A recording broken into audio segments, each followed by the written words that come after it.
আজ আমি মাশরুম বানাবো। তবে ওই যেদিন মাশরুমটা ধুয়ে আগে রেখে দিয়েছি, তারপরে গরম মশলা শুকনো লঙ্কা দিয়ে আমি একটু মাখা মাখা করে রেখে দিয়েছি। তারপরে যেদিন পুরনো শুকনো লঙ্কা, তেজপাতা, জিরা, তারপরে এলাচি, দারচিনি এটি দিয়েছি। তারপরে পেঁয়াজ কুচি, রসুন কুচি, পেঁয়াজ পাতাও একটু দিয়েছি। ভাজা ভাজা হয়ে গেলে টমেটো দিয়ে দিব। এই যে টমেটো দেওয়ার পরে তারপরে যে শুকনো লঙ্কা গুঁড়ো, হলুদ, নুন এটি দিয়েছি। তারপরে যে দেখুন আমি দিয়েই দিলাম। তারপরে দেখুন কস্তুরি মেথি দিলাম। তারপরে গরম মশলা গুঁড়ো দিয়ে দিয়েছি। একটু জল দিয়ে আমি এই যে দেখুন নাড়াচাড়া করে এটা হয়েই গেল। আজ আমি মাশরুম বানাবো। তবে ওই যেদিন মাশরুমটা ধুয়ে আগে রেখে দিয়েছি, তারপরে গরম মশলা শুকনো লঙ্কা দিয়ে আমি একটু মাখা মাখা করে রেখে দিয়েছি। তারপরে যেদিন পুরনো শুকনো লঙ্কা, তেজপাতা, জিরা, তারপরে এলাচি, দারচিনি এটি দিয়েছি।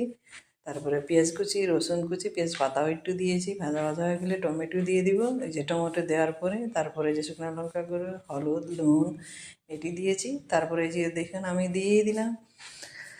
তারপরে দেখুন কস্তুরি মেথি দিলাম। তারপরে গরম মশলা গুঁড়ো দিয়ে দিয়েছি। একটু জল দিয়ে আমি এই যে দেখুন নাড়াচাড়া করে এটা হয়েই গেল।